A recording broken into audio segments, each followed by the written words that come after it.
Wow, that transition was fast. Hey everybody, it's Johnny DeRola. This is the Damage Report, and today is probably Friday because Brett Erlich joins us. Brett, are you ready for the end of the week, which presumably is coming up right now? John, so let me clarify a few things. It's Thursday today. It's the Friday of weekdays. It's true. I never thought about it that way. Yes, so we had to move some stuff and change some stuff. So we've got Brett here on a Thursday, and then I guess we're not having you for a while. Do we have you next week? You have me next week. Basically, there's gonna be some huge announcements that have nothing to do with the advancement of my career, but rather the advancements of other people. And that will take me off the wall, so to speak, so that I can deal the inner workings of Castle Black. I was thinking, I thought that was a Handmaid's Tale reference rather than a Game of Thrones reference, and being on the wall is a lot darker in this one than that. Anyway. Either way, John, my metaphor does not hold. It's not a good one. But essentially, I have a bunch of other for a bit. Similar to the reason I'm not here Friday, I'm doing things behind the scenes at TYT that will require my vigilance. And so you'll probably see more of other people. Yes, we don't know whose names might be vehicle. You know what I mean? I'm just saying. You never know. So that's gonna be a change. This is a change because we're very lucky to have Brett today, but we are still gonna have Garbage People tomorrow. And Yasmin is gonna be joining us once again, which means for the first time, she's gonna be throwing something in the trash. I'm very excited to see how she approaches this. You never know. There's only been a few people that have ever done a Garbage People. Brett has done 98% of them.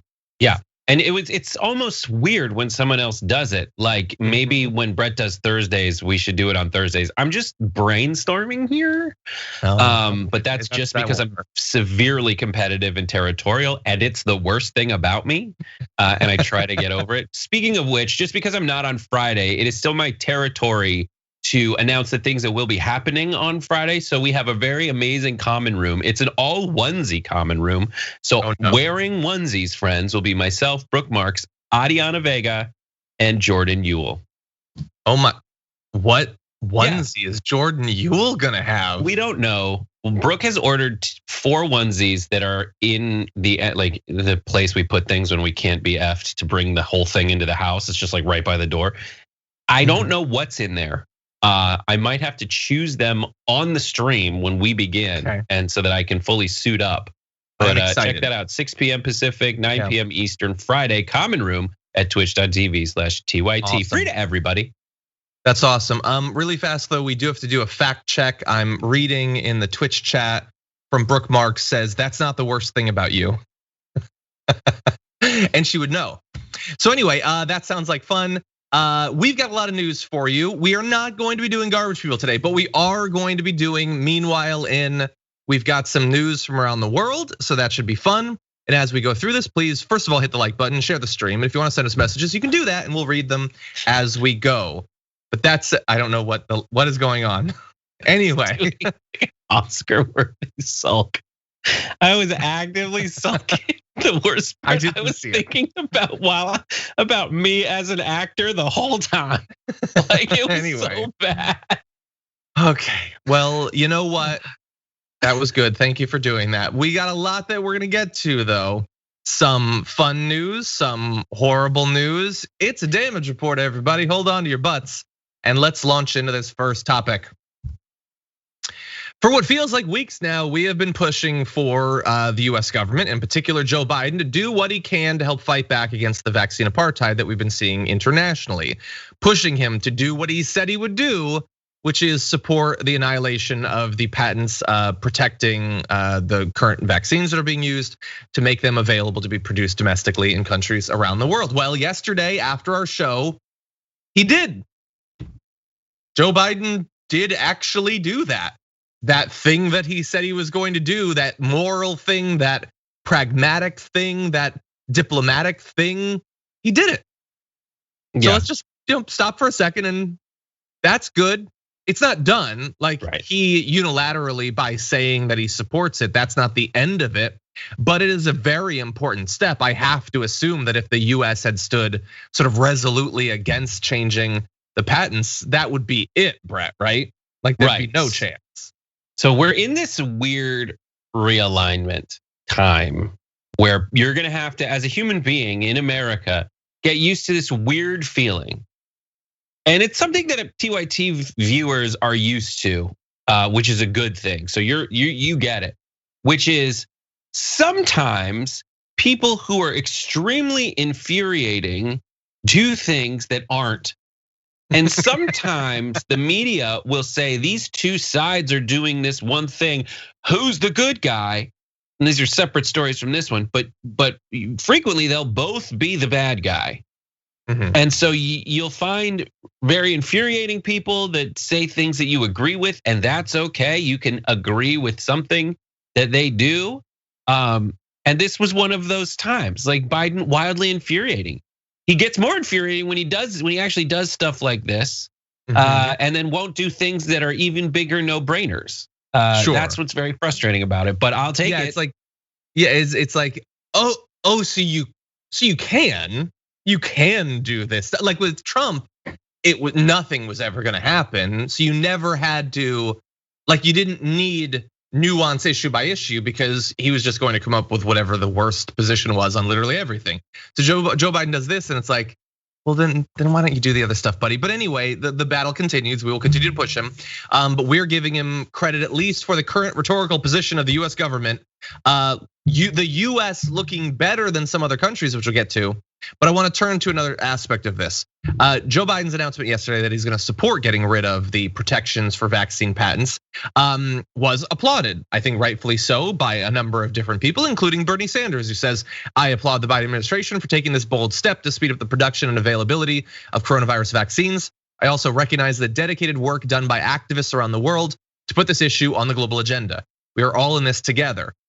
Sort of echoing the sentiment that I shared on the Young Turks with Anna Kasparian yesterday, saying that in a very short period of time, Biden has staked out the wrong position on issues like not raising the refugee cap, continuing border wall construction, potentially reneging on his promise to support this change to patents. People spoke out on all those topics, and he has moved to the right position on all of those topics, at least insofar as we know right now. So that is good. It is a demonstration that having Biden rather than Trump was a good thing. We said, how many times did we say, choose your opponent? Who do you want to fight for the next 4 years? And I said at least, and I'm assuming most of you probably agree, Biden, because he can at least be fought. But it's also a representation that, or a reminder that we do need to put pressure. He wasn't going to reach all of these positions without it. And so that is good. You also have people like the Director General of WHO saying this is a monumental moment in the fight against COVID-19. The commitment by Biden and Ambassador Catherine Tai, the US Trade Representative, to support the waiver of IP protections on vaccines is a powerful example of American leadership to address global health challenges. I commend the US on its historic decision for vaccine equity and prioritizing the well-being of all people everywhere at a critical time. Now let's all move together swiftly in solidarity, building on the ingenuity and commitment of scientists who produce life-saving COVID-19 vaccines. So those are the people who are happy, Brett. There are people who are not, which we'll turn to in a few, but what are your thoughts? Right, we'll talk about all that because I have very similar. I have these thoughts about that where it's like, I know I'm a bad person, and I know what the right thing to do is, even though I can't really sort it through. Anyways, but with this, when we win battles like you're talking about with Biden, one thing that we need to really message well around is that there's this instinct to be like, well, we gave you that one, we're gonna give them the other one.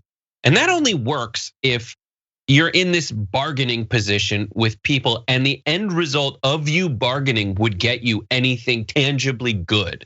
What we have going for us is like, no, this list of demands we have, from which you picked something, in this case, vaccination, opening the restrictions on IP surrounding patents.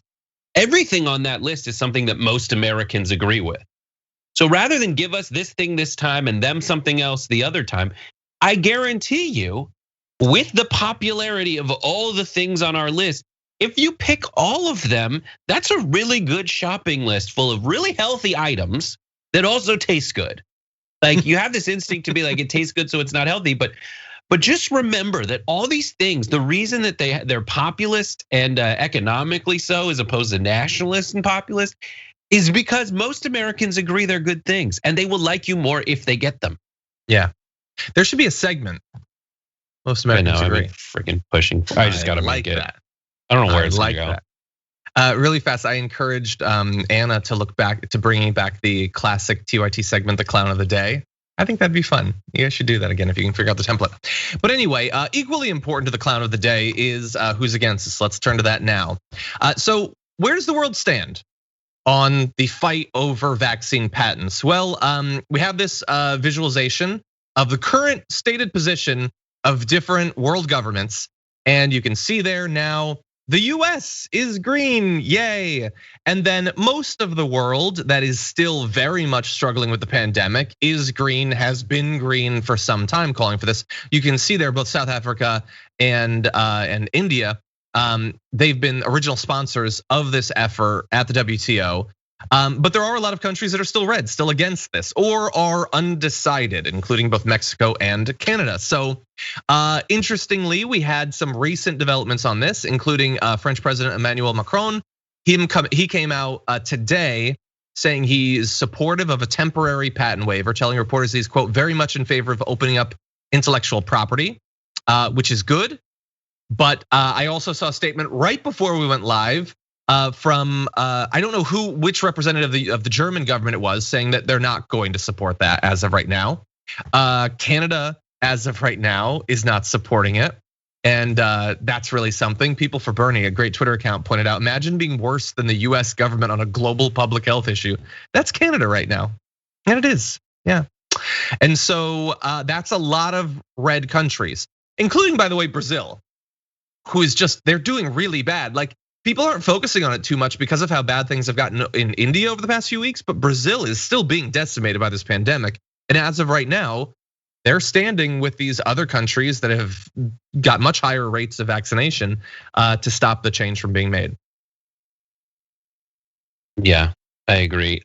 This is, when it comes down to whether we should peel back these patent waivers or not, there's a very easy way to sort through all those things and take into account the reason that companies who have invested money into those vaccines typically have this argument, which I agree with. It's like, if I put my money into developing something, then I should own it.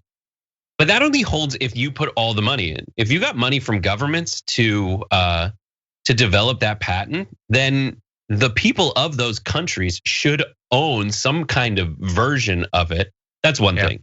And so with certain, if a company who developed a vaccine did so in a vacuum, fine, I'm fine with that. The other things that are like, they're in terms of a monopoly, yes, there are multiple companies that have this vaccine. So that would create some kind of competition with them. But the one thing that we really need to focus on is the reason that these countries are against having the IP patent stuff waived is because they're afraid of the ripple effects in other industries. But those countries that do that already admit that medical industries are different. That's why they have universal health. Special case and a special time. Yeah, exactly. So there are many reasons where you're like, well, we can write into the law in this case at this time, that's fine. But for people to say, no, this is exactly like a new shoe technology, that's psychotic. It's not like a new shoe technology. There's all kinds of shoes and all kinds of places you can buy shoes.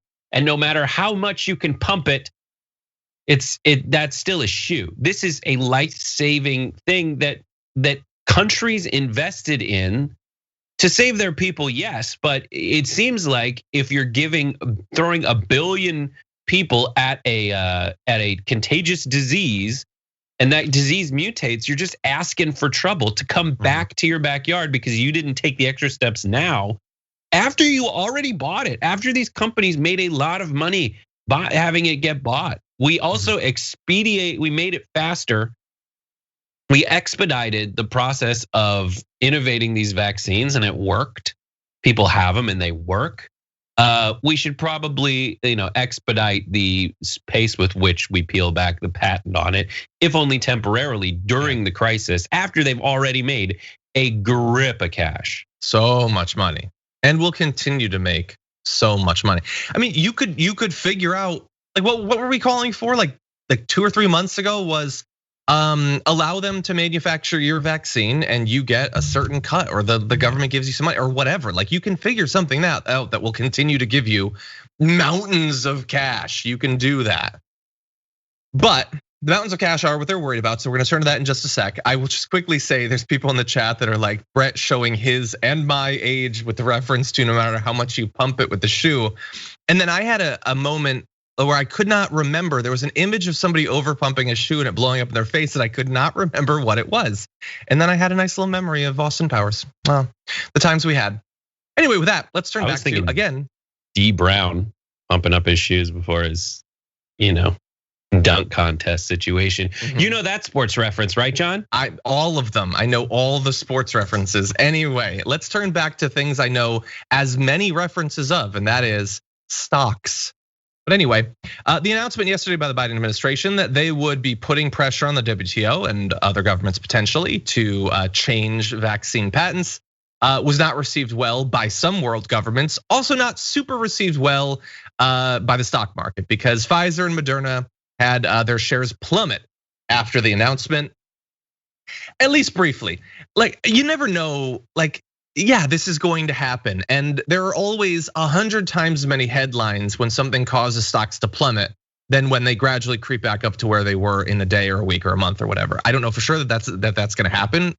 Please do not take any financial advice from me, but it is possible. That said, they've made a lot of money, so some were not overly concerned about this temporary drop, including Representative Alexandria Ocasio-Cortez, who retweeted that chart that we showed you, saying, let's do insulin next. And I know that we're I think rightfully focused on the vaccine. So many lives are on the line. We've talked about that ad nauseum. But that said, the representative does bring up a great point, something that we occasionally return to, but so far under the Biden administration, we haven't really done anything to change the situation. That something as simple as insulin, this long established, long produced medicine, costs an insane amount here, not in most parts of the world. And I wanna show you a bit of video of congressional testimony involving Representative Ocasio-Cortez from some time ago, where she tried to drive this message home. Ms. Skipper, you said that with your insurance, your insulin is $1,000 a month, is that correct? Yes. When insulin was first developed, the patent was sold. Do you understand? Do you know the story? Yeah, for $1. For $1, right? Yeah. That's how much the patent for all insulin was sold for. Do you know the reason why it's $1,000 with insurance for you? No. Neither do I. I have no idea. And frankly, I don't think corporations understand. Well, I don't think corporations will give us a reason why. There is no reason for a drug as simple as insulin, which costs $21 in Canada for a 10 milliliter bottle, to cost the equivalent of a mortgage payment or sometimes 2 mortgage payments. And with that, I yield. Thank you. It's a great point. I mean, she rightfully corrected herself that they don't understand why it costs that much. Obviously, they understand it costs that much because they priced it that much, because they're allowed to price it that much, because that's the system we've set up. It clearly doesn't have to. It's not that Canada has some magical technology that makes it 20 times cheaper to produce. That's the system we have, Brett. Right. Yes, it is. So let's go back to the beginning where you talk about the stock price for Moderna and whatnot. You're looking at Pfizer and yeah, those dipped at a time in the day. So that is a zoom in of a zoom in of a zoom in. That's talking about, yes, within hours. If you look at the overall behavior of that stock for the last year, what happened was Pfizer, for example, announced that they had a vaccine. When they announced it had a vaccine, it went from $36 to $44 or something like that. So it went way up. But it hasn't stayed that way up the whole time. The speculative nature of the stock market, it dipped back down to essentially a little higher than it was a year before that. So it's not like it was riding the same high the entire time since it announced this vaccine. And that goes to kind of prove the point you're saying, where it does rebound, and it will rebound because especially in America, companies like Pfizer are doing the same thing with that vaccine that they are with insulin. Because the way that typically it works, maybe not with that vaccine specifically, the way it typically works is that health insurance companies are charged a giant amount, a certain amount by the drug companies that they can get away with. It's insulated from like the normal marketplace of capitalism, where I can say, here's money and you give me money for that thing. Someone else is negotiating those prices, and then they're socializing the costs. Yes, there is a mandate that we all essentially have, that your company or your state pay for your health insurance, but everyone's paying a little into that.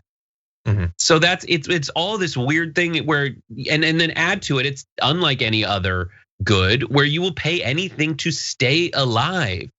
So yes, there's some, at the margins, there's some kind of competition in there, but not really, because it's it's one of those goods that you will always pay everything you have not to die. That's different from whether you will buy lunch today from Taco Bell or McDonald's. Yeah, specifically. Yeah, it's so filtered and so artificial and so manipulated that it deserves to be questioned. And so I'm glad that there are people that are talking about it.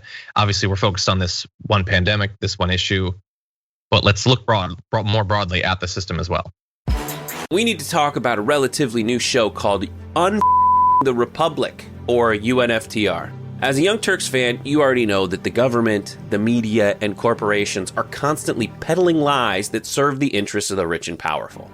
But now there's a podcast dedicated to unraveling those lies, debunking the conventional wisdom. In each episode of the Republic, or UNFTR, the host delves into a different historical episode or topic that's generally misunderstood or purposely obfuscated by the so-called powers that be, featuring in-depth research, razor-sharp commentary, and just the right amount of vulgarity.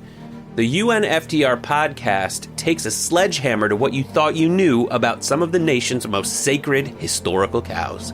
But don't just take my word for it. The New York Times described UNFTR as consistently compelling and educational, aiming to challenge conventional wisdom and upend the historical narratives that were taught in school. For as the great philosopher Yoda once put it, you must unlearn what you have learned. And that's true whether you're in Jedi training or you're uprooting and exposing all the propaganda and disinformation you've been fed over the course of your lifetime. So search for UNFTR in your podcast app today and get ready to get informed, angered, and entertained all at the same time.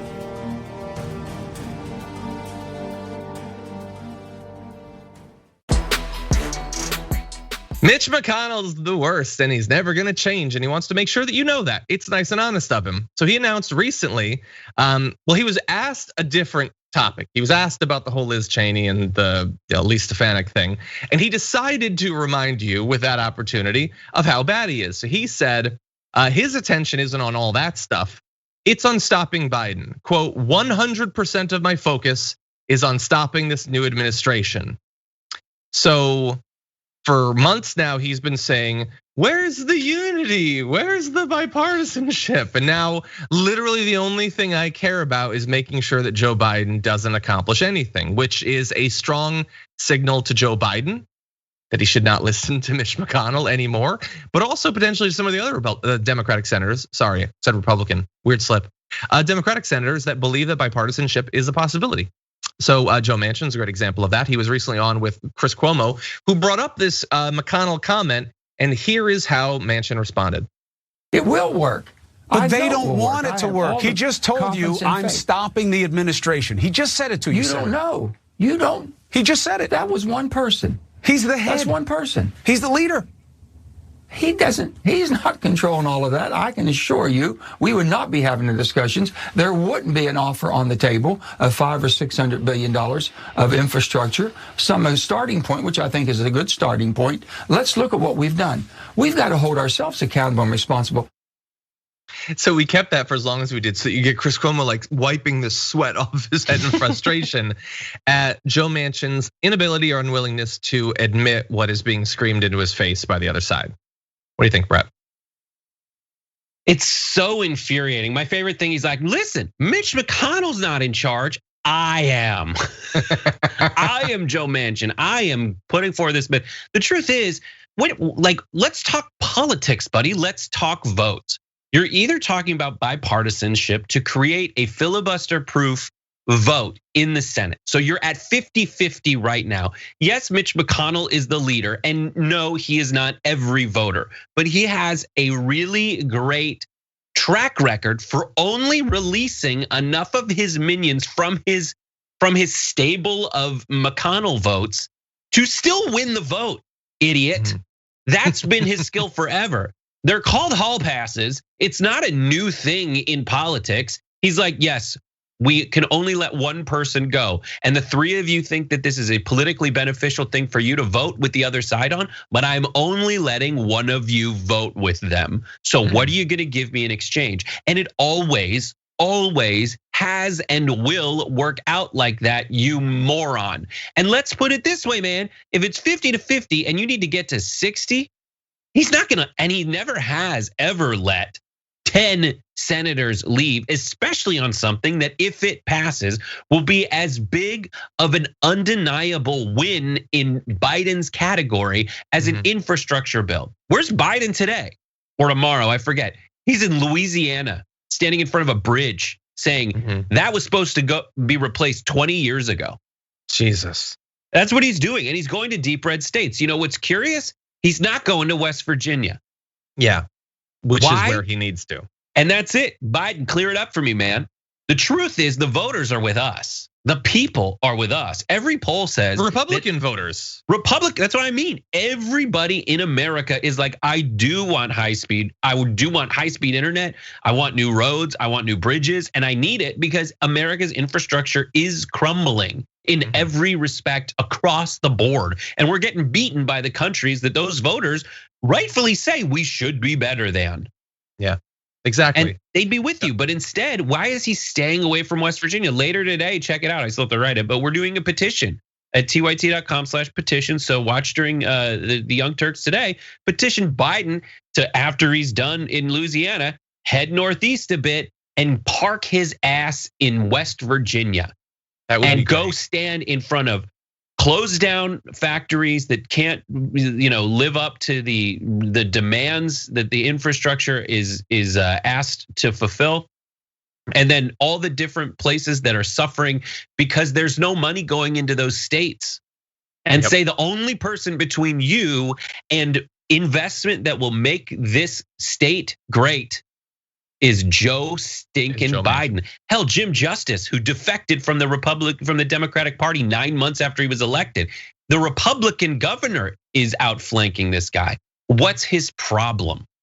Yeah, no, he should buy a cabin, the Western White House, and just hang out there and do press conferences every day. I mean, of course, it's not just Joe Manchin, but Joe Manchin, it's everything that he says is just so. He can't believe it. He cannot actually believe the things that he's saying. Mitch McConnell is just one man. He's literally their leader. And by the way, why are we having conversations that are like framed as hypothetical? He said under Obama, the only thing I care is that Obama fails. And he stopped as much of what Obama tried to do as possible. Almost everything. He stopped him from getting his Supreme Court justice. And now he's saying, I'm gonna do it again. And Manchin's saying, no, man. No, he would never do that twice. No, he would. He very much would. By the way, if Joe Manchin dropped dead today, and so it was 49-50 or whatever, like I've read articles that just state it as fact and just accept it. Like it's not even a disputed thing. No, there would be no like if we needed a new justice. There would be no justice. Not the last year of the presidency. There just would not be. They would not confirm a justice ever. He thinks because some of them voted for the hate crimes bill that they're gonna vote for infrastructure or a healthcare bill or an immigration bill or for HR 1. No, that is not gonna happen, you stupid big dumb idiot.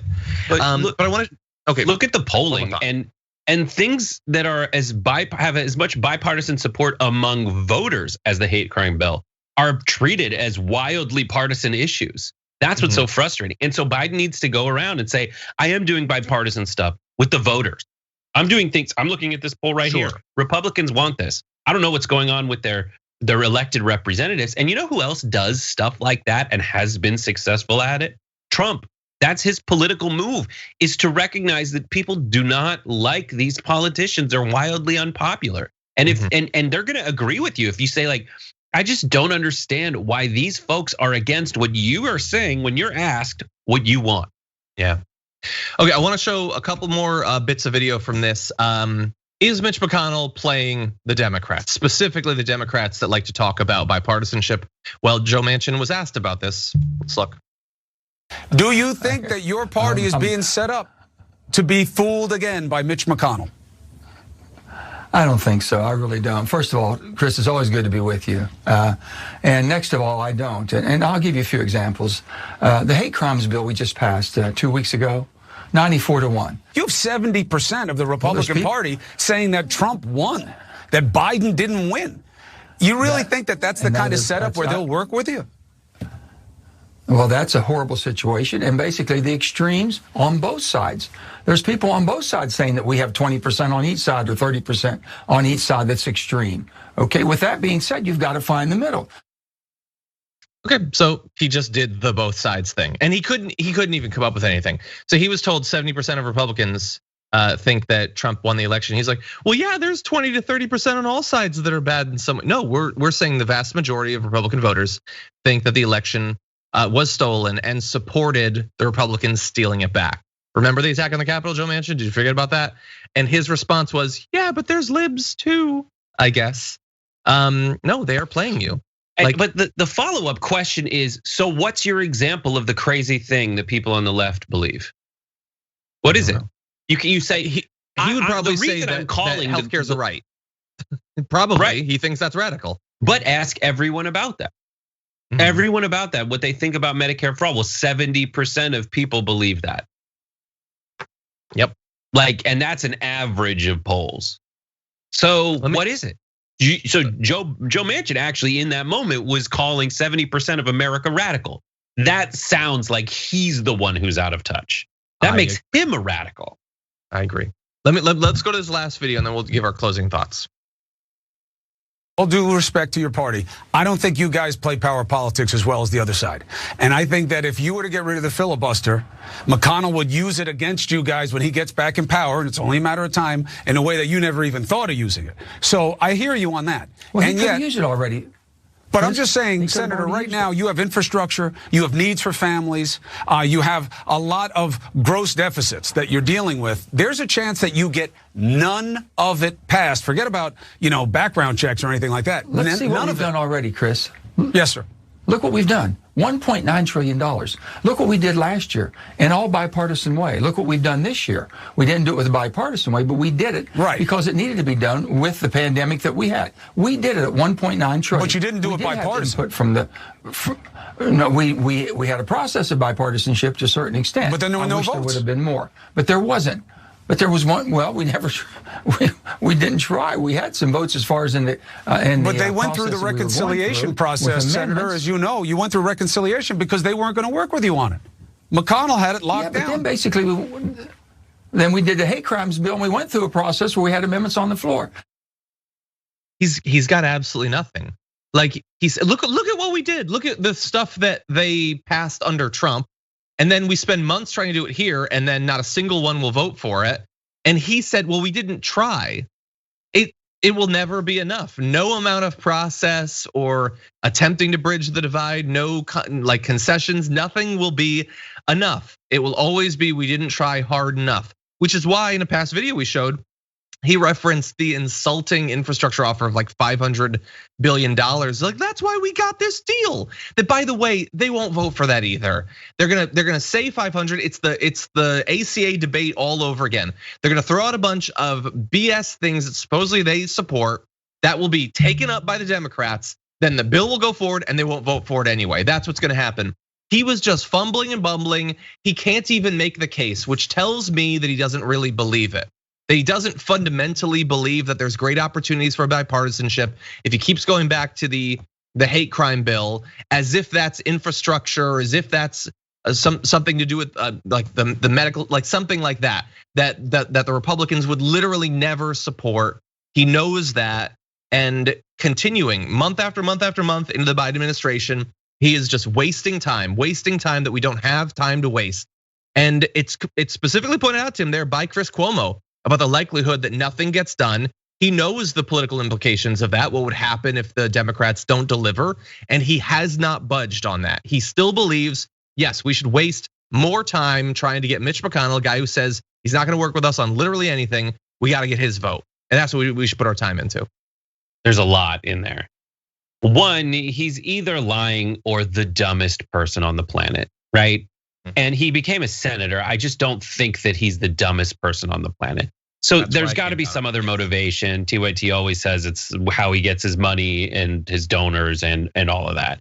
A major, is it energy? Is that the problem? Well, a major coal union just said, like, if you guarantee that we can have jobs after this, let's make the move to renewable energy. Like, do it. That's it. You got your roadmap. Now that is gone, that is no longer a consideration. I just don't understand it. It's very, very frustrating to hear that, and we all know better. And his other argument is that we don't need it. He says, well, we need it. The reason we didn't do the bipartisan act, there were no bipartisan votes on or an attempt to do it, and I just let it happen after that, was because we needed coronavirus relief. Well, you needed it electorally because that won you the election. And if you didn't follow through on it, that won you the election and the runoffs in Georgia. If you didn't follow through on it, you would be like 1 + 1 = 2 level, clearly screwed. Everyone would have been like that. Yeah. We asked for it. We ordered a Big Mac and we didn't get a Big Mac, like that kind of stuff. You promised a Big Mac? Yeah, exactly. So that's one thing. And then the other, and he's saying we don't need to do that essentially with the infrastructure. So he's saying we don't need it. We don't need new roads. We don't need new bridges. We don't need anything. And so that's another issue. And the other thing is that when you're asked whether we should do the same thing as last time, put you in charge of something that failed last time, his argument is, well, it's never worked. Let's do it again. Yep. That is a psychotic proposal for anyone to give in any possible situation. I failed every time I tried this, 700th time's a charm. No, too late. Let's move on. Yeah, unfortunately, he's sort of in charge. So that's fun. Florida is one of many states attempting to strike back against the scourge of people voting in elections.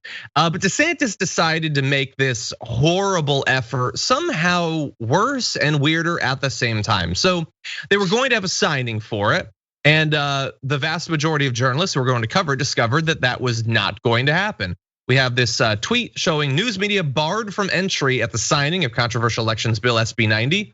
DeSantis spokeswoman Taryn Fenske says the bill signing is a Fox exclusive.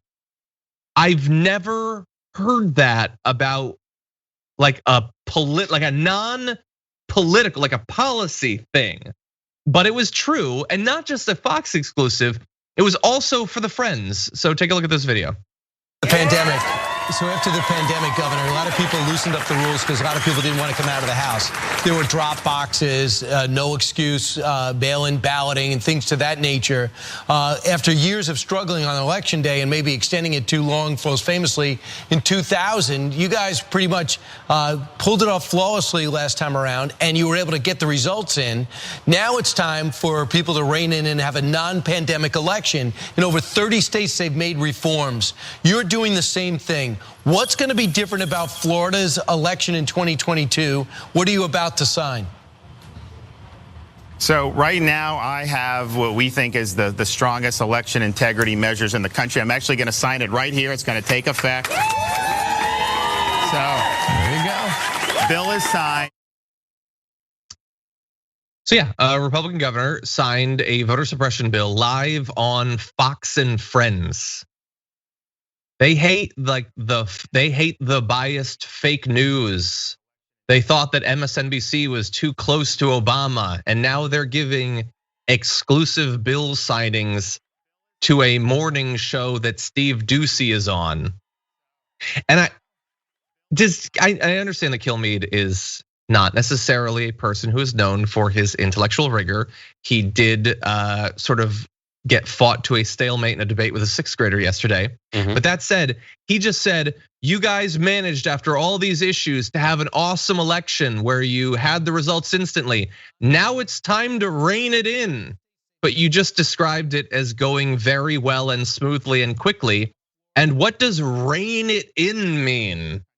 You didn't identify any problems there. What is the thing that needs to be reined there, Brian Kilmeade? So there's the bill. The bill is obviously a problem. The weird propaganda thing of having it live on Fox and Friends is a problem. Brett, what are your thoughts? It's all a problem, and especially the best part is where by his own admission, it was never a problem. That's it. They need the lie. They just repeat lies over and over again. They then legislate based on that lie because they've done their homework. Their homework is to create an audience that only goes to them for the truth and doesn't bear to like look outside their bubble. And the truth is that Florida already has a history of really, really sketchy voting, but on the right side, the Republicans with the 2000 election. And incest up the wazoo when it comes to like who's the elected officials. It was all Bush's. And now you've got a whole group of people behind him insulated in this area where like it's hilarious that they're talking specifically about transparency when they could not have a more manicured, insulated, opaque bill signing where they're literally locking the media outside and only showing this little tiny bit. And this later he goes to Simonson sign where he's like, here are the things that we're fixing. Voter ID, you've got to have voter ID. We can go through and have all the things that make that a BS argument where like it's essentially a poll tax. It costs people like $200 to get the ID that they have, but by his own admission, that wasn't a problem to begin with. Yeah, they haven't identified any problems or any fraud. That is the simple fact. But they can do this without explaining it because the only people they have to answer to are conceivably the right-wing media who supports voter suppression even more than they do, and Republican voters who have been trained to believe and trust that this is going to help them. That sure, it'll make voting harder, fundamentally anti-democratic, all of that, but it's mainly gonna hurt the sorts of people we don't want voting anyway, so they're cool with it. So they don't need to make a case. They have, the Republican Party in general has very little that they want to do, and the things that they want to do, they just know their base wants it, so they don't need to explain it. They don't have to come up with some sort of rational explanation as to why they would pursue these things. They can just do it because their base trusts that this is going to benefit them, or at the very least distract them, like talking about, potatoes and Dr. Seuss and all of that. Anyway, the whole thing is just disgusting. The Fox and Friends being a willful part, it's the weirdest thing. They went from having Trump on day after day after day while he was a candidate, then the cushy relationship with him while he was president. Now they're seeming to try to build that same relationship with Ron DeSantis. Do with that information what you will, but the entire thing is just disgusting. So just to give you an idea, last thing is about Florida. Florida itself. That state is already the result of insane gerrymandering and BS tricks that happen in the state house, basically resulting in a disproportionate representation for Republicans over Democrats. That is the fraud. That's what's frustrating. In a state that went 51 to 48, Trump over Biden, their roll boy, 51 to 48. 65% of the state representatives are Republicans. Yep. That seems a little strange to majorities. Me. Yeah. Overwhelming majorities, disproportionate to how many people voted for Republicans. Republicans are represented. That's insane. That's the thing that you should be looking into. That's the thing that doesn't make any sense. And when we're crafting this most Americans agree agenda, the one thing that is the clearest is that in every single vote, Republicans end up with more representation, even though fewer people voted for them. Yeah. That's a Because they're in problem that charge. they should look into. Not whether someone has voter ID, not whether they should, stop the voter fraud convictions when they don't have any. Yeah. Of course, they're not going to do that.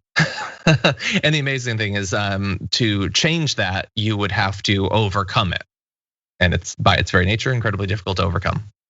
Okay, let's roll right into a bit more of the voter fraud. Some of the most notorious figures in the months after the general election last year, pushing for the election to be overturned, spreading the big lie, are back in a sequel. They've got their group, the American Greatness Fund. This is a nonprofit advocacy group aligned with the ex-president, set to unveil the formation of the Election Integrity Alliance. Woo! Got so many good words in it. Which it says will be focused on ending election fraud and strengthening election safeguards by providing information, resources, endorsements of allies' efforts, and solutions to secure free and fair elections. So, if you just found out about the Election Integrity Alliance and you want to know what it's all about, you could look into it. In this case, you can just look at who's on its board, which includes Trump attorney Jenna Ellis, who's most notable for two things: spreading the lie and being to this day completely unable to prove that she didn't get COVID from Rudy Giuliani's flatulence. Then you have Ken Paxton, Texas's attorney general, Bernard Carrick, Peter Navarro is on the group as well. So this is designed to provide sort of an air of legitimacy to a group that's gonna raise money and then give money to basically what's already happening. Efforts like the Florida legislation that was just signed that we talked about, similar legislation in a number of different states. And you call it the Election Integrity Alliance to provide a little bit of a buffer between like media perception of the group and the fact that Jenna Ellis is on it, a person who's laughed out of courtrooms all over the country trying to overturn the election. What do you think, Brett? They all just find another grift to glom onto. They created these are the job creators, because they create a fake problem to solve and then they hire themselves to solve it. That's it. A launch a voter fraud organization. It's like press releases. If everyone sees a press release is just like, here's a list of quotes about ourselves that we generated that we wanted you to know about. You just copy and paste them and everything. That's what it's for. They are creating those quotes to be in Fox News reports about voter fraud, saying, well, it's a really difficult thing to overcome. Really, in those articles should be the overall proven amount of voter fraud and where it happens and how it happens. No, they just are going to be the experts claiming that it is a real problem and needs real funding to overcome. And that money goes straight into their pockets as they find ways to get more terms for elected representatives who do not represent their voters in the least. Yep. Yeah, I don't know, how there's a lot of people on the board, but so I don't know what the breakdown is gonna be, but they are gonna get paid for this. It is going to be a no work position. They will stay on this organization until Trump gets reelected or whatever, earning probably hundreds of thousands of dollars, doing basically nothing. I mean, like advocacy groups push politicians to do things that there is a constituency saying they don't do. Republican politicians are only considering two pieces of legislation, basically: efforts to stop people from voting and efforts to stop trans athletes in high schools. Those are the only two things that they're doing. You do not need to form an organization to push either of those two things. That's the agenda. That's the platform right now.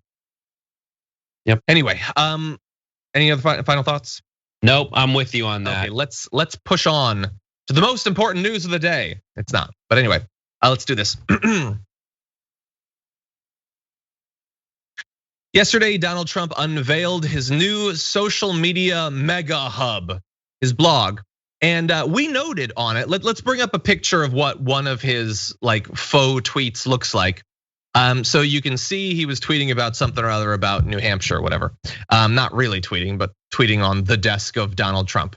And for some reason they cropped it. Anyway, so on the side of that image, there's links where you can share his posts, his fake tweets to Facebook, to Twitter, and you can like it to, like it's not Twitter. The likes don't serve an algorithmic purpose. It is literally just to make Trump feel better. But anyway, you can conceivably share it to Twitter. So we had a debate on the show yesterday. is that going to fly? Is this the clever workaround that Trump and his team seem to think it is? That he can't be on Twitter, he can't just dictate his tweets to someone else, but if he makes the website, then you can share it and he gets around it. So we had a poll, it was very close, and we don't know 100% for sure. As of right now, I was able to share one of his posts. I didn't end up doing it, but to Twitter, and it doesn't really work the way Trump would want. It basically comes up as a link to an article, basically. That's not what he wants. But they did have another workaround, and that has been stamped down. So someone had tweeted, Lori Buckley had tweeted that DJ Trump, which sounds like something Leslie Jones would call him, is back using the handle at DJT Desk. So it was just putting the text of all of his messages. They responded saying, former President Donald J. Trump is not tweeting. Any post made aside from replies like this one are direct copies from the forum that's composed at his little desk. Posts are made by Save America on behalf of the 45th POTUS, then distributed onto this platform. So that was their attempt to be like, no, hold up. It's not actually him. This is a repost of a public forum, not affiliated with him. It's totally cool. Well, it wasn't totally cool, and it was suspended almost instantaneously. It had accrued about a little bit less than 3,300 followers, and they destroyed it. So that, again, does not mean that they're not gonna come up with some sort of workaround, but as of right now, at least, it looks like Twitter they're onto it. They get this is an attempt to evade his permanent ban, Brett, and so far it's not working. We'll have to see. I love it. The official response from Twitter is, are you serious? On Happy Half Hour last night, we watched this video of a guy who goes into like this Canadian thing called Dave's No Frills, which is like a smart and final, and thinks he has this really good plan to get around the thing that says like no masks, no service. He walks in without a mask, grabs 2 bars of Irish Spring worth $3, walks by the cashier and throws $5 down on the belt, makes a scene and leaves, and he's like, I figured it out. I bought something here. And they're like, no, you didn't buy it. You stole it and you left $5. We didn't sell it to you. You don't and choose. Then he tries to make like a citizen's arrest. He's like, a citizen's arrest on you and a citizen's arrest on you. The police show up and are like, get in the car, idiot. And that's what this is. This is it's not me. It's my friend who takes what I say and puts it on Twitter. This is tweet laundering. This is tweet laundering. This is the tweet equivalent of putting your finger like near your brother's face and say, I'm not touching you. I'm not touching you. Yeah, that's not as clever as you think it is when you're 5. It's typing the tweet. 5. It's like Trump sitting on the toilet, typing his tweet, calling in like, hey, Stephen Miller, come over here. Hit send.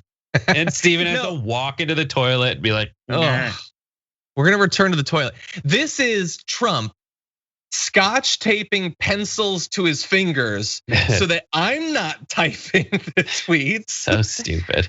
Oh God, it's Twitter Wolverine. Okay, so I wanna jump ahead of the last thing though, because I wanna do another zoom in, and I really hope they got this right. Another zoom in on the little desk of Donald Trump. Next to his post, they have this photo of him to like give you an image of him sending the tweets. And it has him writing in a gigantic book. I don't know what that's supposed to be. Like, what is this huge blank book that he's supposedly writing with a pen in? And what does that have to do with him fake tweeting to his blog? Right. This is a it blog. Supposed to be respectable? It's so crazy. It's just a blog. Like, that's not how you do it, buddy. That's not how you tweet. That's not how any of this ends up on the internet, right? From the desk. It's so dumb. And I love it. And this is exactly Trump. He is that guy that thinks that those are notebooks. Like, he has an office, right? And offices have bookshelves, and bookshelves have books on them. And obviously the decorator was like, well, you must have many leather-bound books, but they all have nothing on the pages. So he thinks that's what a blog is you open the books and you write in them. He's like, I'm certainly not gonna have books by other people, and I'll be damned if all the books don't have gold paint on all the sides of the pages. No one has ever written in a book like that, ever. No, maybe maybe, I think the King's Guarded Game of Thrones, they have that one book that they write in. That's it. No one else is actually writing in those. And so if you're a fan of Trump, like, no, he's doing this with a Sharpie. Best case too. scenario at a desk. Worst case with a Sharpie, mind you. He only signs with a Sharpie, which is gonna bleed through like 6 pages of that book, buddy. It's such a waste. It's such a waste. And now it's time for news from around the world. And meanwhile in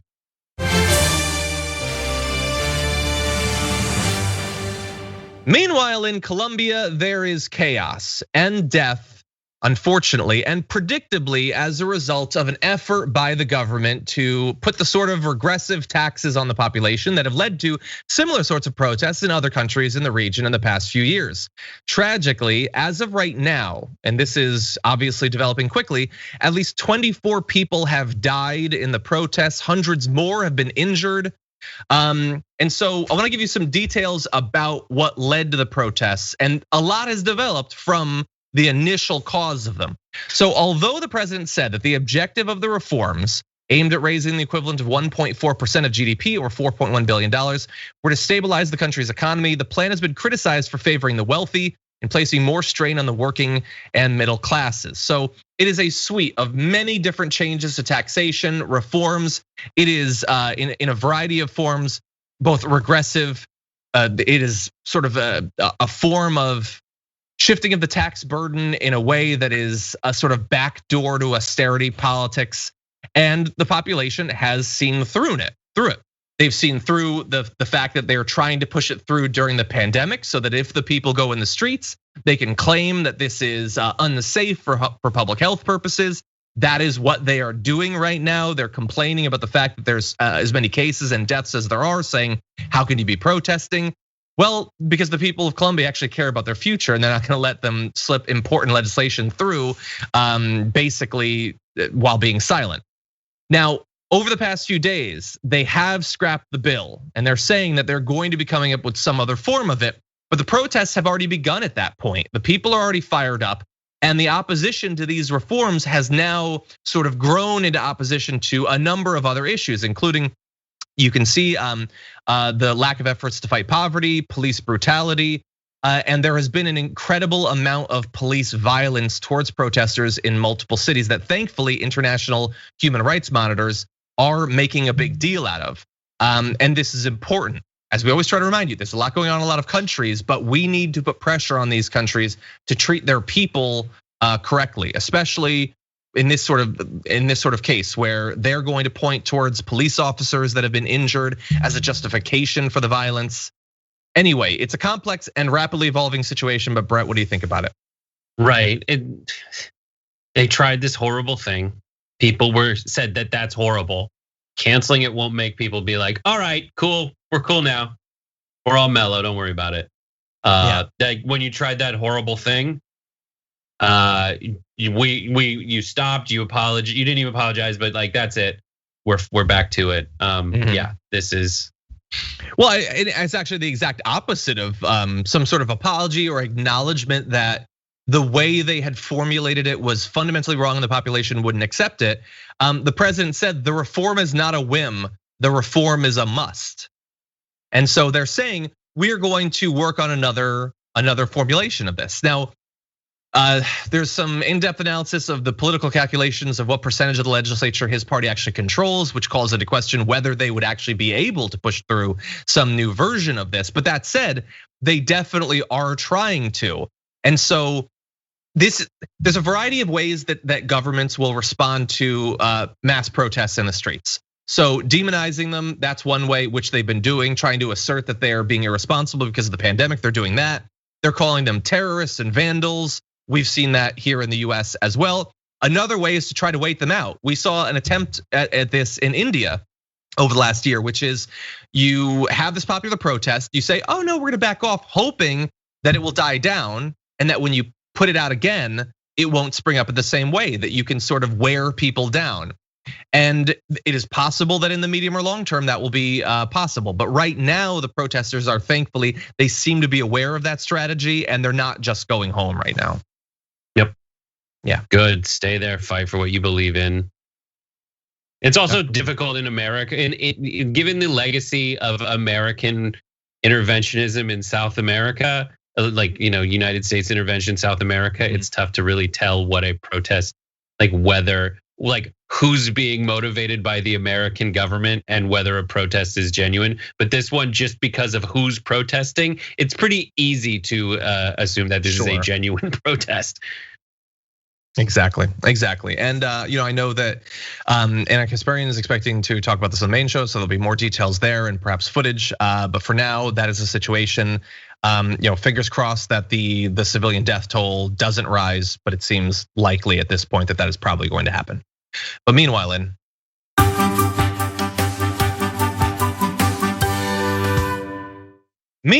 in Japan, or at least bearing on what's going to happen in Japan, the Tokyo Olympics committee has decided that athletes will not be allowed to wear Black Lives Matter apparel at the games later this summer. Officials have confirmed that that's part of a ban on protests and political messages, with the IOC 2 weeks ago revealing that any sort of like demonstrations that would be done during the official ceremonies at the podium, sort of drawing attention to social or political causes, was going to be banned. But now just having the slogans or the letters or imagery on your apparel will be banned as well. Not everywhere. They do say that you'll be able to do the slogans at places like press conferences, during interviews, and at team meetings.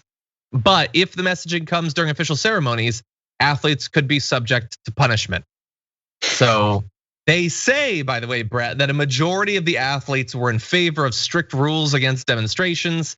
That might even be true, but that doesn't mean that it's right. And I don't know, if these athletes feel like this is their opportunity to draw attention to a cause, I'm not sure the threat of some sort of consequences is going to be enough to stop them. It might actually motivate some of them to do it.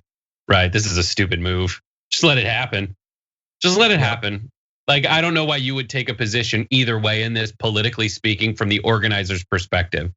Just say, listen, we're but like, if we're looking for the IOC to behave reputably, no, they're not gonna do that. The entire process by which they select what city hosts, when they host, how they host, is utterly corrupt and provably so. And it's about, and that includes like who gives the most money. And I know we got an LA Olympics coming up, and that's exactly plays into it. All the same caveats apply. So this is pretty on brand for the IOC, siding with massive moneyed interests against people trying to make a statement. Also, some of the most iconic Black Lives Matter analogous statements were made at the Olympics. 100%. And they're those moments, by the way, are gonna run in ads during the Olympics. I know there's a Visa commercial with the fist up in the air. That is something that is proudly touted as a result of the Olympics. Not to mention, like, entire nations have made a statement. The Olympics have been boycotted throughout history for political reasons, based on the treatment of people within those countries by the governments of those countries. So I just don't, I personally want to know who was the person in there making this a thing. I just don't get it. I don't know. I mean, it just seems like it seems wrong, but I think more importantly, it seems incredibly counterproductive. Like, this is not going to result, I don't think, in what they want. I don't know what the state of the Olympics are gonna be. I don't know what they're gonna look like. It's obviously gonna be very different than other Olympics. So maybe things will be able to be so carefully controlled because it won't be a typical Olympics. But that said, it's gonna happen. And then if they come down with like the hammer of Thor on one of these athletes, they're gonna look even worse. Like, they look bad now, but it's gonna be way worse once they actually do something about it. There's still time to backtrack, and I would advise that they should do that. It is so stupid. It is so dumb. Like, I want to know who made that decision. I just don't get it. And the other thing is, there are massive like political statements being made by the athletes by American athletes every single ceremony when they walk around in the official opening ceremonies, is that America is Ralph Lauren's country of choice. Like, the size of the polo player on people's shirts are like, no, we endorse product placement as a nation under God, indivisible, with liberty and popped collars for all. Well, I already can't wait for the opening ceremonies. And I can't wait for the 2028 Olympics when Brett, and I'm definitely gonna drag Brett, he may not know it, to some women's gymnastics. It's gonna be awesome. Anyway, Brett, thank you, because it's the best. Creepiest thing you've ever said. The whole sports are creepy. It's awesome. It's like the most, anyway, we'll debate it for the next 7 years or so, and then it's gonna happen, so just prepare yourself. That said, Brett, as always, thank you for joining us. I'm sad that you're not gonna be here for Garbage People, but that's the way it is. That's fine, sorry. Okay, well, I was reading. Okay, then get out of here. Guys, they're fixing the Columbia spelling. Wait, what happened? And by that, spelling. No one knows. So the Anglicanized spelling of Columbia is with a U, but the original spelling of Columbia by the people who live there is an O. So Colombia versus Columbia. And that said, you should call Japan Nihon. But I'm fine with it. Because I agree. I've always felt that we should call countries what they want to be called. It's weird that we tell them what they're going to be called. But anyway, Brett, thank you. Germany's out of nowhere. Like it's Deutschland. That's a weird one. 100%. In just 1 week, we'll see the release of Us Kids, a new documentary that charts the rise of the March for Our Lives movement. It's going to be premiering both on demand and in theaters, and we are very lucky to have the opportunity to talk to two of the stars of the documentary. We're joined now by Cameron Kasky and Alex King. Welcome to both of you. Thank you for joining us today. How's it going? So it's been a couple of years that are being sort of summed up and contextualized in this documentary. I honestly can't even imagine, and people generally just say that casually, but I've tried. I can't imagine what this time has been like. But I imagine that the impending release of the documentary is probably, providing you with the opportunity to do a bit of a look back on where you've come, what the current state of the movement is. What are your thoughts on the release of this documentary? Why don't we start with you, Cameron? Sure. I feel it's really frustrating. People get really mad at me when I say that I feel old. They say, Cameron, you're 20, you're a baby, you can't complain about that. But you know what? Everybody, relative to their own life experiences can feel old sometimes. And when people talk about how it's been 3 years and now, it's just gone by so fast, I feel like an old dude. But it's a very different country now. It's a very different media landscape, right? The documentary Us Kids is really about the media circus after the Parkland shooting and then what we were able to do after that and how we were able to take that momentum and what we wanted to do with it, what kind of changes we wanted to make in the way that the country talked about mass shootings. And it was a different country. 2018 and 2021 are different in ways we could have never expected. So the way that the conversations around mass shootings continue on, especially with Biden as president and seeing how the media is going to adjust with that kind of thing, it really is bizarre. And I hate to say it, because again, I'm 20, but I feel like an old man. Alex, what about you? Are you feeling prematurely aged today? Yes, I'm in the same boat as Cam. And not just feel older, you see I got the beard going on, I kind of look it too.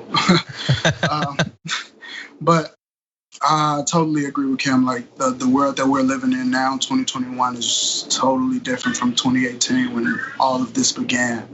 And it gets crazy because I get asked all the time, what are you doing now? What's next? What's going on? It's like, hey, I'm still trying to figure out life for myself, I still want to be a kid. I still want to be an adult. I'm having conflictions.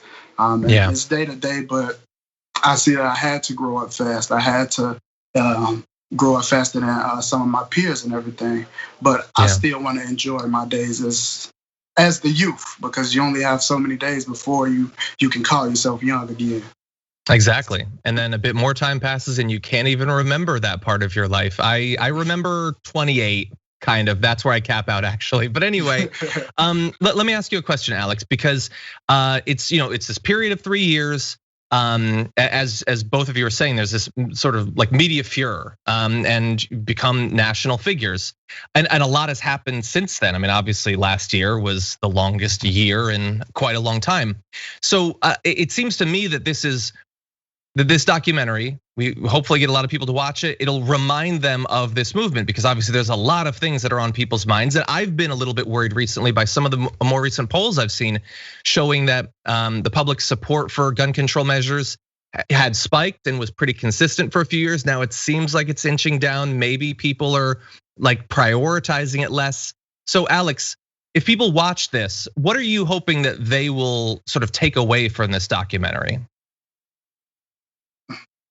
What I want people to take away from this documentary is that it's okay to go through things, but what we have to do is get through them. It's okay to be the first one to take a step forward. As you will see in this documentary, it's a bunch of kids, as we were called, taking a stand, going against so much, going against gun violence, going against corrupt government, going against everything. But as you can see, we took the stand. Being 18, 19, some of us younger than that, holding conversations with people that are for gun rights, Second Amendment of those natures. I'm sorry, I'm getting lost in my train of thought. No worries at all. But it's just things like that, and I want you to know that even in this documentary, when times get serious, we still laugh, we still have our joking moments. So I want people to take away that too. Everything in life isn't serious. Yeah. Take your time when you need it to take a step back and think about yourself, because self-care is very important. I agree. Cameron, what are your thoughts? What do you want people to take away from the documentary? Well, it's really weird because this documentary was made at a time where being somebody who's out there advocating for stronger gun laws and being somebody who is demanding gun control was a lot easier. And it's definitely not a popular opinion, but right now being a gun control advocate is a bit more difficult than it was under the Trump presidency. Because right now, when you're demanding stronger gun laws, the media is going to say, guys, President Biden is doing everything he can. And no matter what happened when Trump was president, if anything's going on in the gun violence prevention world, if it's something the Democrats can use to campaign against Trump, obviously everybody's behind you. But now that Biden's president, and look, Biden's enacting measures that absolutely should have been enacted, and the laws that he's passing are necessary. But when the gun violence prevention community comes out and says, this is not enough, you're not actually, forget what needs to be done, you're not even delivering your campaign promises, suddenly you are not part of the team and you are being problematic and an annoying little Gen Zer, Mm-hmm. Yeah, I can definitely see that. Like were lauded for speaking truth to power, but wait, now someone we kind of like is in power. You're being inconvenient in a way that's inconvenient to us, not just to potentially Mitch McConnell or Marco Rubio or something like that. So I like, how do you respond to that? How do you get people who might be either like they're very ready to be a bit more apathetic? We've been through that dark time. Don't make me pay attention every day, or that would say, come on guys, give Biden a chance, give him 3 months or 2 years or 2 terms or whatever. How do you get through to them that it's sort of our moral imperative to be just as fired up about doing something about this now as we were then, especially because nothing has been done yet. There hasn't been any big action. Like there was no currency to buy faith. He hasn't done anything crazy big yet. So how do you get people to feel that same sense of urgency? Well, that's why the most frustrating thing about this was that this isn't just some pie in the sky list of demands we made. A lot of the things people are calling for the Biden administration to do are from both Joe and Kamala Harris's plans. They campaigned on all of these issues, and they campaigned obviously on tons of things that they were able to deliver and tons of things that they weren't. But suddenly, when you start to bring it up, people get so frustrated. So unfortunately, we've only got a year and a half left before the midterms, when suddenly, if and in the likely situation, the Republicans take a lot from us everybody then gets to say, see, look, Biden only had 2 years to get the guns done. And then the Republicans, they came back in. It's cyclical, it's after Sandy Hook, when the Sandy Hook shooting happened and we hadn't gotten any substantial gun laws since, I think that was kind of indicative that this is going to be the same pattern. We'll get a couple extra technocratic measures every couple of years. Oh, we'll get the red flag laws and we'll get and that's all terrific. But don't campaign on it if you're not going to do it. Sorry to sound like the broken record of American politics. Somebody just throwing platitudes out there, but really, like, this was part of their whole plan. Yeah. And Alex, some of the defenders of Biden might say, well, look, there's tons of things that Biden would like to do, but he's got the Republicans, and also there's Sinema and Manchin, and they're not always going to play ball. So we really need to pump the brakes a bit, see what we can get done in a bipartisan fashion. What are your hopes, or do you have any hopes that some Republicans might sign on to literally any kind of gun control? Or do you believe that the Democrats should not waste that time and just go it alone and see what they can get done? No, I honestly do hope some Republicans do sign up, because we can't just win this fight by ourselves. And I hope that we get to that point where we can have each other's backs, where we can feel that it can get to Democrats and Republicans helping each other, and not this so one-sided. No, I'm a Democrat, I'm a Republican, I'm choosing Biden, I'm choosing this person. What I want to do is pick off each other, use each other's resources, because both sides have good points. So why not bring all good points together and make one plan? We need to unite. That's the only way we're going to create real change. We need to unite. Okay. And for both of you, Biden has mentioned gun control. He did in his congressional address not long ago. As you've both pointed out, it's been in his plans. It's been in the vice president's plans. There are these things they say they're going to do. Is there anything in particular that you'd like to have them prioritize? Some first measure, if it's background checks, or if it's taking up assault weapons, or if it's magazine limitations, what would you like to see prioritized if and when the Democrats do actually get around to this? Well, I feel like this is at this point a cop-out answer just because of how obvious it is. It's not creative or particularly sharp to say this, but abolish the filibuster. You abolish the filibuster, a lot of these measures we need to get passed have a real fighting chance.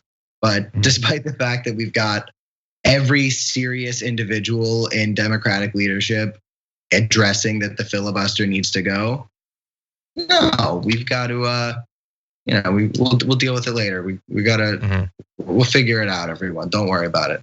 Give us a couple more years. A couple more. Alex, any priority for you? My priority is the community. We need to resource our communities. A lot of the time, a lot of gun violence spikes in poor and impoverished neighborhoods, and a lot of this can stop if we just give our communities what we're looking for: affordable jobs, affordable homes, things of that nature. I feel like we'll bring that gun violence itself down a lot more. Yeah. Alex, I really appreciate what you said about one of the things that's going to be revealed in the documentary is that, and it shouldn't need to be reminded of people, but like while you are doing serious work and you're taking on serious challenges, you're not all 100% serious all the time, nor should you be expected to be. And so to both of you, after 3 years of being in the thick of this and fighting so many battles against so many opponents and all of that, are there any other misconceptions about your work or the movement that you'd hope someone who is paying attention to this debate could be corrected on? First to you, Alex. I would like for people to understand that this work chose me, and I chose it. A lot of people, I got bashed a lot about this, like being told that I was a crisis actor, being told that I was a pawn, being told that I was just used for the color of my skin. And I just want to shed a light and let people know that I've been doing this line of work. I've been an activist since high school, since before 2018, since around 2014. with Peace Warriors. That's another organization inside of my high school, North Lundale College Prep, the school that I graduated from. And that I just want people to really get to understand, like, this is a life work. I lost family by the hand of guns. I've lost friends, many. But that's not gonna stop me. It's only gonna make me go 10 times harder to create change. Even if I'm not here to see it, I have younger siblings. I have 2 little sisters that I don't want to grow up in the world that I had to grow up to. So I'm gonna continue to fight, and I want, and I hope that people are gonna continue to fight with me, with us. Okay, and Cameron? I would say that, people in this country, especially with guns, are obviously very reactionary, and they're very quick to pick up and drop an issue. But, behind the scenes and beyond just what everybody sees, there have been people organizing to stop gun violence in ways that are only really coming into the conversation now. Community programs that promote peace were only things that I had been seeing widely discussed last year during the protests. And look, it's great that the word was getting out, but these organizations have been around all along. And ending gun violence, like Alex says, discussing communities, really does start in so many different areas. I never like to look at gun violence as a monolithic issue the way some people do. I think a lot of Americans don't look at gun violence as a monolithic issue. It's a racial justice issue. It's a policing issue. It's a public health issue. It's a healthcare issue. It's so symptomatic of so many different problems that are rooted in the country that you have to take a wide approach to ending it.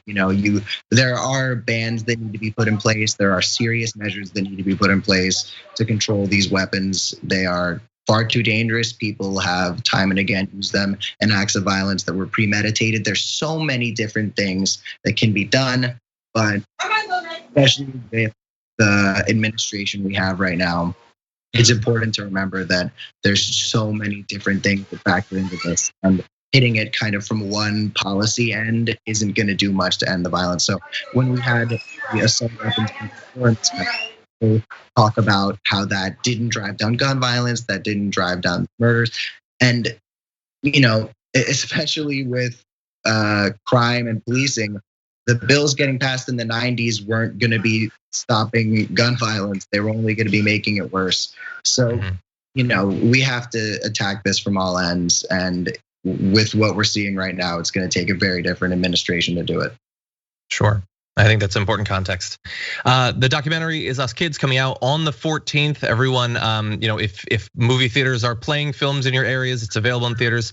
If not, it is available on demand. So I hope that as many people as possible watching this will tune in. But I want to thank both of you, Cameron and Alex, for taking time out of your schedule to join us. Really do appreciate it. Thanks for having us.